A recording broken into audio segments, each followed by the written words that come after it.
What's going on, guys? Is the 20th of November. I could not record yesterday. I was actually out of the country. So I had to do a quick turn and burn outside of the country, get right back in, and now I am trying to get the lay of the land of what's happening this week. So we just had housing starts and building permits hit. Um, that's kind of been what's driving the market today. That's what has the most influence on it. Coming later in the week, we got, of course, the jobs reports, which is your initial claims, your continuing claims.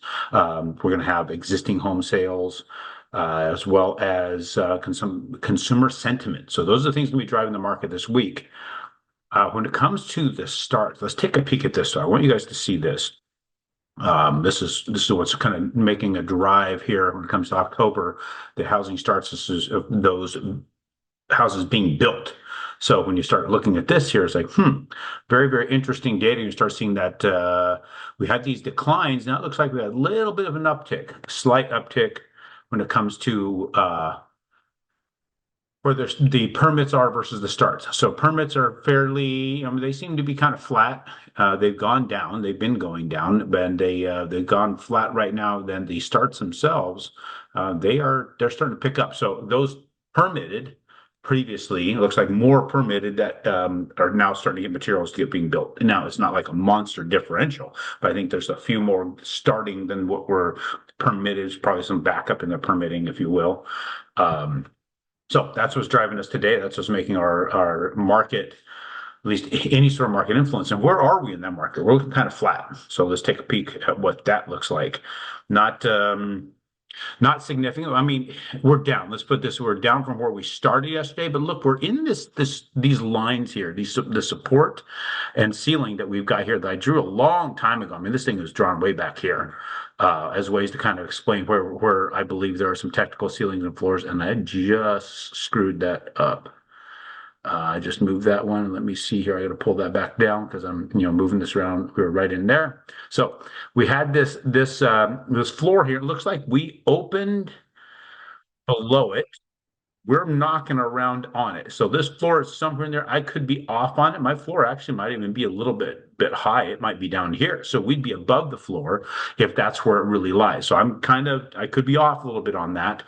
So these are things I'm kind of drawing with observation on where the market's starting and where it's ending. You'll see we got a couple of these starts and ends right here, right on that. So I'm assuming by moving this floor, this is my guess, this is where this lands. So we're standing in the channel. So this channel here might be our sideways movement.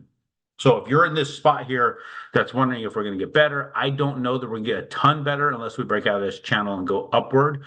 And then we have all these moving averages that act as ceilings above us.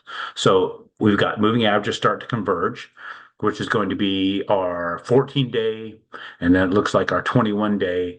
Then we've got the 35-day is inbound. So we've got these moving averages that are going to start converging and creating a little bit more resistance above. We get above those, you have to still fight through them to get to this area here. And we know how strong that is. We've proven that over and over and over and over again, that this is an extremely strong area in the market. So that's what we got right now. We've got this floor. I think we're probably at the highest we might see if this floor holds. It seems like a pretty strong floor. And if that's the case, if you're floating right now, you would be one to lock at the top of this channel. If you want to play that float and lock game, you want to roll that dice, top of the channel, I wouldn't want to try and see if you can break through that channel. Let's go back and look real quick so you know what I'm talking about. So if you're one sitting right now, it's like, oh, we need to get our rates just a little bit lower. You're just hell bent on having a lower interest rate. This channel is going to be your ceiling. And look at, I'm going to zoom in a little bit more. You see this channel, how it's building up, how we have this ceiling here has really stopped everything. We've got these moving averages will also continue to be a stop. If we're going to climb up there, we're going to see these moving averages lower into this channel, and it's going to hit off those. If it hits that, it hits this resistance point as well. That might be the lowest we see for the foreseeable future, is what I believe. Again, I'm just going off of technical data here, and we're just looking back here at how it's banged around in this area here and stayed within it. So if you're in this at all, your call. Honestly, your call. We'll just give you the best data we got. You get to make the decision yourself. You're the CEO of your investment business. You're the CEO of who pulls the trigger on that lock. So you tell us, but that's the best I can offer you at the moment. and I will get you more on Friday.